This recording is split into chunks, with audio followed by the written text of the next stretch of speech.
మనకి మన జాతక చక్రంలో ఆధిపత్యము చాలా అద్భుతంగా ఉంటుంది. ఆధిపత్యం చాలా బాగా పనిచేస్తుంది. మన జీవితంలో మనకి వృద్ధి కంపల్సరీ ఉంటుంది అని చంద్రుడి నుంచి ఎలా చెప్పచ్చు?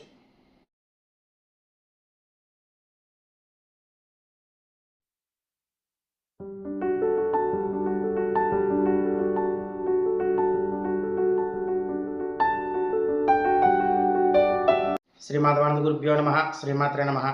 శ్రీ మాధవానంద భక్తి యూట్యూబ్ ఛానల్ ప్రేక్షకులకు నమస్కారం. ఇక ఈరోజు మనం విశేషంగా ఒక కొత్త విషయం గురించి తెలుసుకుందాము. అదేమిటి అంటే కనుక మనకి మన జాతక చక్రంలో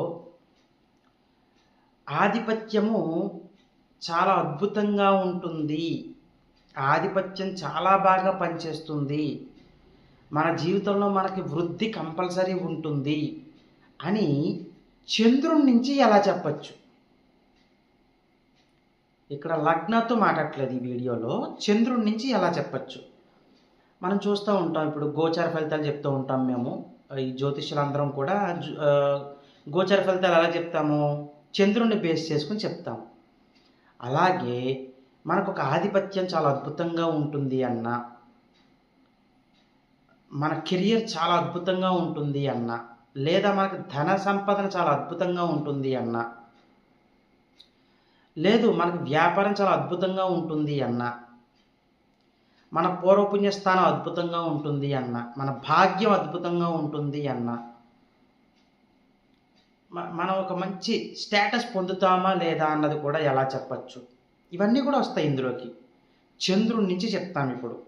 ఎలాగా? మనకి చంద్రుడు ఇక్కడ మనస్కారకుడు అని చెప్తాం కదా. అంటే మనసు మీద ఎక్కువగా ప్రభావం చూపించేది చంద్రుడు ఒక జాతకుడికి. అలాంటి చంద్రుడు ఇక్కడ కీలక పాత్రను పోషిస్తాడు లగ్నం తర్వాత. ఎప్పుడూ కూడా మొట్టమొదటి ప్లేస్ లగ్నం దండి, ఇది గుర్తుంచుకోండి. తర్వాత ప్లేస్ ఎవరిదయ్యా అంటే చంద్రుడు. అందుకే మనం జాతక చక్రాలు చెప్పేటప్పుడు లగ్నాత్తు చెప్తాము, చంద్రాత్తు చెప్తాము. అలాగే అభివృద్ధి కూడా లగ్నాత్తు ఎలా అయితే తీసుకుంటామో చూడండి. ఎవరైనా ఒక లగ్నంలో పుట్టారనుకో, లగ్నము ఆ రెండో ఇంట్లో ఏ గ్రహాలు ఉన్నాయి, లేదా రెండో అధిపతి ఎక్కడున్నాడు, తృతీయాధిపతి ఎక్కడున్నాడు, తృతీయ స్థానంలో ఏ గ్రహాలు ఉన్నాయి, చతుర్థాధిపతి ఎక్కడున్నాడు, చతుర్థ స్థానంలో ఏ గ్రహాలు ఉన్నాయి, ఇలా వెళ్ళిపోతాయి. ఇంకా అలాగే చంద్రుడు ఎక్కడున్నాడు, చంద్రుడి నుంచి రెండో ఇంట్లో ఏ గ్రహాలు ఉన్నాయి, లేదా మూడో ఇంట్లో ఏ గ్రహాలు ఉన్నాయి, నాలుగో ఇంట్లో ఏ గ్రహాలు ఉన్నాయి, అది కూడా చెక్ చేసుకోవాలి. కానీ ఇప్పుడు నేను చెప్పే ఫార్ములా మాత్రము చంద్రుడి నుంచి ఏ ఆధిపత్యం అయితే ఉంటుందో ఆధిపత్యము చాలా అద్భుతంగా పనిచేస్తుంది. అది ఎలా ఉండాలి, అసలు ఆ ఫార్ములా ఏంటి అన్నది ఇప్పుడు మనం తెలుసుకుందాము. ముఖ్యంగా చంద్రుడి నుంచి లగ్నాధిపతిని తీసుకోండి. మీ యొక్క లగ్నాధిపతి చంద్రుడి నుంచి కనుక ఎవరికైనా సరే ఇప్పుడు నేను చెప్పే స్థానంలో ఉన్నప్పుడు చాలా అద్భుతమైన ఫలితాలు ఉంటాయి. అదేంటి అంటే చంద్రుడి నుంచి మూడో ఇంట్లో కానీ, చంద్రుడి నుంచి ఆరో ఇంట్లో కానీ, చంద్రుడి నుంచి 10వ ఇంట్లో కానీ, చంద్రుడి నుంచి 11వ ఇంట్లో కానీ మీ లగ్నాధిపతి ఉన్నట్లయితే లగ్నాధిపత్యం యొక్క బలం విపరీతంగా ఉంటుందా జాతకుడికి అని చెప్పచ్చు. లగ్నాధిపతి అంటే వాళ్ళ శరీరమే, వాళ్ళే అంటే వాళ్ళకి బుద్ధి బలం ఎక్కువగా ఉండడము, వాళ్ళు ఏదైనా సాధించాలి అనుకుంటే సాధించడానికి కృషి చేయడము, ఇవన్నీ కూడా జరుగుతాయి. అలాగే ద్వితీయాధిపతిని తీసుకోండి. ద్వితీయాధిపతి ఎవరికైతే చంద్రుడి నుంచి ఇప్పుడు నేను చెప్పినట్టు మూడో ఇంట్లో కానీ, ఆరో ఇంట్లో కానీ, 10వ ఇంట్లో కానీ, 11వ ఇంట్లో కానీ ఉంటే ద్వితీయాధిపత్యం యొక్క బలం పెరుగుతుంది మీ జాతక చక్రంలో. ద్వితీయాధిపతి అంటే అందరికీ తెలుసు కదా మీకు. కుటుంబ స్థానాధిపతి, ధనాధిపతి, ఇవన్నీ కూడా వచ్చేస్తాయి. తృతీయాధిపతి చంద్రుడి నుంచి 3 లేదా 6 లేదా 10, 11 స్థానంలో ఉంటే దాని ఆధిపత్యం పెరుగుతుంది. మీ పరాక్రమ స్థానాధిపతి, మీ యొక్క కమ్యూనికేషన్స్, ఇవన్నీ కూడా అందులోనే వచ్చేస్తాయి. మీ చతుర్థాధిపతిని తీసుకుంటే మీకు మంచి ఫాలోయింగ్ పెరుగుతుంది. ఇప్పుడు చంద్రుడి నుంచి ఇందాక నేను చెప్పినట్టు ఉన్నట్లయితే చంద్రుడి నుంచి మూడో ఇంట్లో, చంద్రుడి నుంచి ఆరో ఇంట్లో, చంద్రుడి నుంచి 10వ ఇంట్లో, చంద్రుడి నుంచి 11వ ఇంట్లో ఉండాలి. ఎక్కడ ఉన్నా పర్లేదు ఇప్పుడు నేను చెప్పిన 4 ఇవి ఉపచయ స్థానాలు కదా. 3, 6, 10, 11 స్థానాలు ఏంటండి? ఉపచయ స్థానాలు. చంద్రుడి నుంచి మీది ఏ అధిపతి ఉన్నాడో చూసుకోండి. అక్కడ 3లో ఉండొచ్చు, లేదా 6, లేదా 10, లేదా 11. క్లియర్ అయిందా పాయింట్? మీ షష్టమాధిపతి ఉన్నప్పుడు కూడా, మీ షష్టమాధిపతి యొక్క బలం పెరుగుతుంది. అంటే మీకు అప్పుల బాధల నుంచి బయటపడము, రోగాల నుంచి బయటపడము, ఏదైనా పెద్ద పెను ప్రమాదం నుంచి బయటపడము, ఎలాంటి రోగం వస్తున్నా అది క్యూరబుల్ డిసీజ్ అవ్వడము, అప్పుల బాధలు ఎక్కువగా ఉండకపోవడము, ఇవన్నీ కూడా జరుగుతాయి. సప్తమాధిపతి అంటే పార్ట్నర్స్, మీ యొక్క పార్ట్నర్ అవ్వచ్చు, బిజినెస్ పార్ట్నర్ అవ్వచ్చు, విదేశాల్లో చేసే వృత్తి అవ్వచ్చు, ఇవన్నీ కూడా వచ్చేస్తాయి. అష్టమాధిపత్యం, అన్ఎక్స్పెక్టెడ్ థింగ్స్ అన్నీ కూడా జరుగుతుంటే చాలా మంచిగా. భాగ్యాధిపతి మీ యొక్క భాగ్యం, రాజ్యాధిపతి మీ యొక్క కెరియర్, లాభాధిపతి మీ యొక్క బిజినెస్ లేదా మల్టిపుల్ సోర్స్ ఆఫ్ ఇన్కమ్, మీ యొక్క వ్యయాధిపతి దైవానికి దగ్గరగా ఉండడం. క్లియర్ అయిందండి పాయింట్? సింపుల్. మీ చంద్రుడి నుంచి మీ అధిపతులు ఏ అధిపతి ఇప్పుడు నేను చెప్పినట్టు ఉపచయ స్థానంలో ఉన్నారో చూసుకోండి. ఉన్నప్పుడు వాటికి ఆధిపత్యం యొక్క బలం ఖచ్చితంగా పెరిగి తీరుతుంది. ఆధిపత్యం బలం పెరగడం చాలా చాలా ఉత్తమోత్తమము, చాలా మంచిది.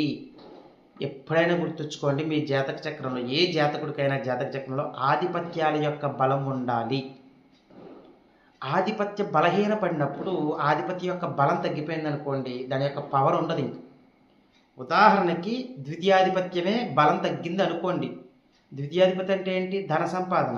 ఇవన్నీ కూడా మీ దాంట్లో మీరు స్ట్రగుల్స్ ఫేస్ చేయాల్సి ఉంటుంది. అదే మీ యొక్క రాజ్యాధిపతిని తీసుకోండి, మీ యొక్క కెరియర్ డౌన్ఫాల్లో ఉంటుంది, చాలా స్లోగా ఉంటుంది గ్రోత్. ఇలా అనమాట. ప్రతి ఆధిపత్యం కూడా ఎప్పుడు కూడా బలంగా ఉండాలి. ఈ చంద్రుడి నుంచి ఇప్పుడు నేను చెప్పినట్టు ఉన్నట్లయితే ఆధిపత్యం యొక్క బలం ఖచ్చితంగా పెరుగుతుంది. కాబట్టి ఇప్పుడు మీ జాతక చక్రంలో చంద్రుడు ఎక్కడ ఉన్నాడో చూసుకోండి.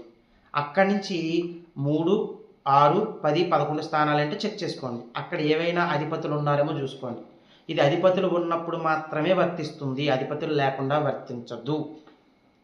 ఏదో ఒక అధిపతి ఉండాలి. లగ్నాధిపత, ద్వితీయాధిపత, తృతీయాధిపత, వ్యయాధిపతి వరకు ఉన్నాయి. ఖచ్చితంగా ఎక్కడో అక్కడ మ్యాచ్ అవుతుంది కదా, ఇంకా మీ అదృష్టం కలుగుతుంది.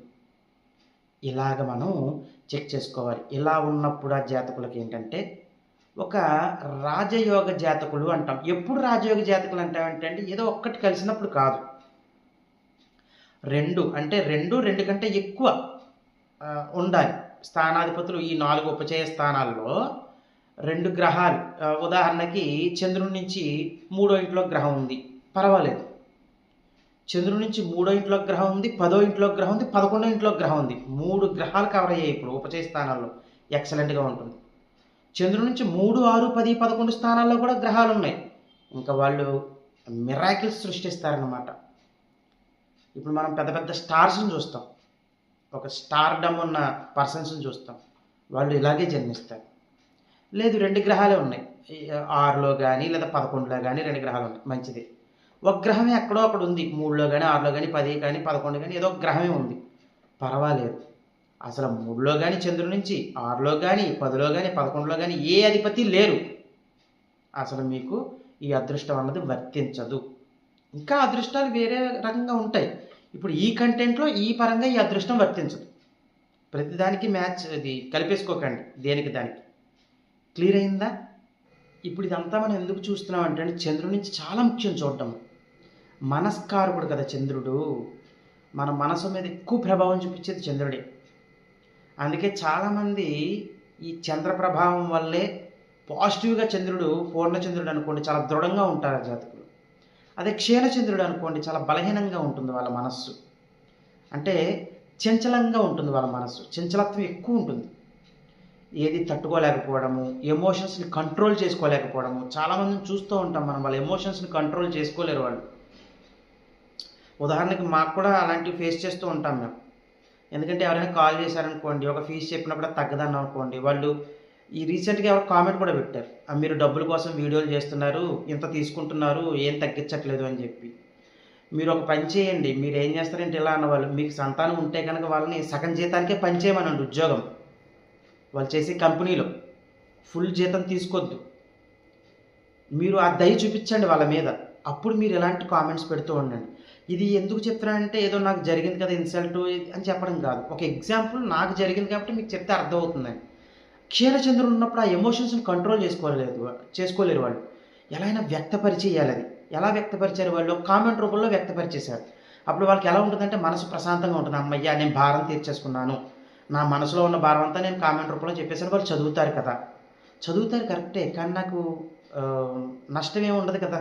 ఎందుకంటే నేను ఎంత న్యాయంగా, ఎంత వృత్తిలో ఎంత న్యాయంగా ఉంటానన్నది భగవంతుడికి నాకు తెలుసు. కాబట్టి మధ్యలో ఇలాంటి వాళ్ళు అంటే ఎలా అంటే కలుపు మొక్కలాంటి వాళ్ళు ఇలాగా. వరి పొలాల్లో మనం కలుపు మొక్కలు అని ఉంటాయి. అంటే కొంతమందికి అర్థం కాదు కలుపు మొక్కలు అంటే చెత్త అనమాట. చెత్త మొక్కలు అవన్నీ. ఏం చేస్తూ ఉంటాడు ఆ రైతు ఒక కూలీలు పెట్టి కొంతమంది అది ఈ కోతకొచ్చే సమయానికి ఏమైనా పెరుగుతుంటే తీయించేస్తూ ఉంటారు అందులో. తీయించకపోతే వరి పొలానికి దెబ్బ పడుతుంది అని. వీళ్ళు అంతే కలుపు మొక్క లాంటి వాళ్ళని మనం పట్టించుకోకూడదు అలాంటి వాళ్ళని. చాలామంది అలా తగులుతూ ఉంటారు మనకి. వాళ్ళకి మాత్రం వాళ్ళ పిల్లలకి గానీ, వాళ్ళకి గానీ లక్షల్లో జీతాలుండాలి. లేదా వడ్డీ వ్యాపారం చేస్తే లక్షల్లో వాళ్ళకి డబ్బొచ్చేయాలి. మేము మాత్రం జ్యోతిష్యులు ఏం చేయాలంటే చెప్పాలంటే ఫ్రీగా చెప్పేసేయాలి. నేను చెప్తాను మీరు అన్న రేటుకే నేను చెప్తాను. ఈసారి నుంచి ఒక ఫార్ములా పెట్టుకుందామండి. నాకు ఇది కామెంట్ రూపంలో తెలియజేయండి. నా ఓన్ క్లయింట్స్ ఎవరుంటారో వాళ్ళు నన్ను అర్థం చేసుకునే వాళ్ళు ఉంటారు కాబట్టి ఎందుకంటే నాతో చాలా దగ్గరగా ఉంటారు నా ఓన్ క్లయింట్స్. వాళ్ళకి బాగా అర్థం అవుతారు. నా గురించి నాకు వాళ్ళకి బాగా తెలుసు.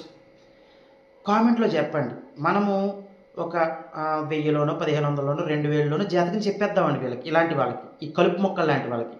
కానీ నేనేం చేస్తానంటే వీళ్ళకి ఒక ఫార్ములా పెడతాను. నోట్ అనమాట. అంటే టర్మ్స్ అండ్ కండిషన్స్ అప్లై. ఖచ్చితంగా ఏదో ఒక జపమో, హోమమో నాతో చేయించేసుకోవాలి. దానికో 50,000 బిల్లేస్తాను నేను. అలా అయితే నేను మీరు చెప్పిన కాస్ట్‌కి నేను జాతకం చెప్పేస్తాను. బావుంది కదా! ఈ బిజినెస్ ఏదో. అంతే కదండీ! బిజినెస్ చేసేద్దాము జ్యోతిష్యాన్ని. ఏమైంది? గుర్తుంచుకోండి ఎవరైతే కొత్తగా చేస్తున్నారో వాళ్ళకి నా గురించి తెలియకపోవచ్చు. నా ఓన్ క్లయింట్స్ అందరికీ తెలుసు నా గురించి. నేను పెర్ఫెక్ట్‌గా నాకు ఎంత కావాలో అంత అడిగి తీసుకుని జ్యోతిష్యం పెర్ఫెక్ట్‌గా చెప్పి వాళ్ళకి పరిహారాలు చెప్తాను. ఆ పరిహారాలు రాయడానికి నాకు ఆల్మోస్ట్ ఒక గంట, గంటంపావు టైం పడుతుంది.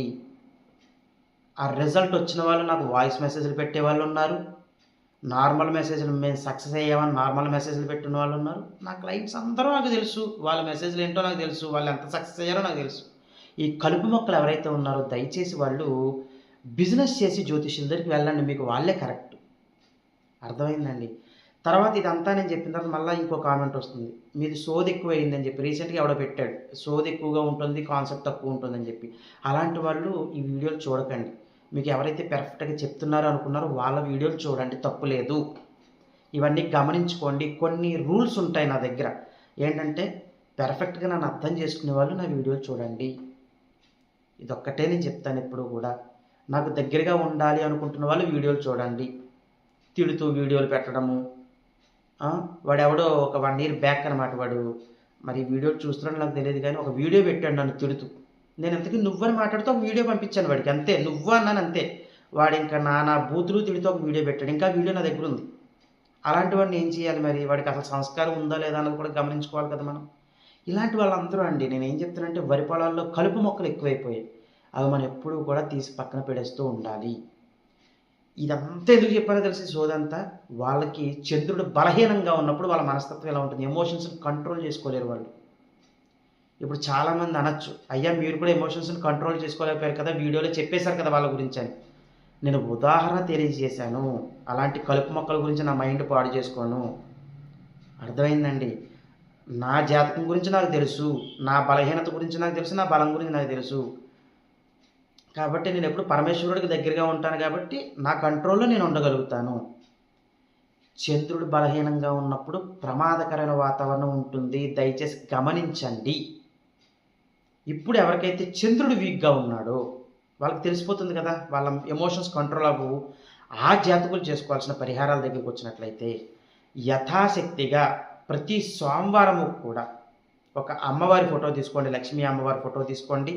లక్ష్మీ అమ్మవారి ఫోటోకి ఒక గులాబీ పూల మాలని వెయ్యండి. 11 గులాబీ పూలు ఉండాలి. అది మాల కింద వెయ్యండి.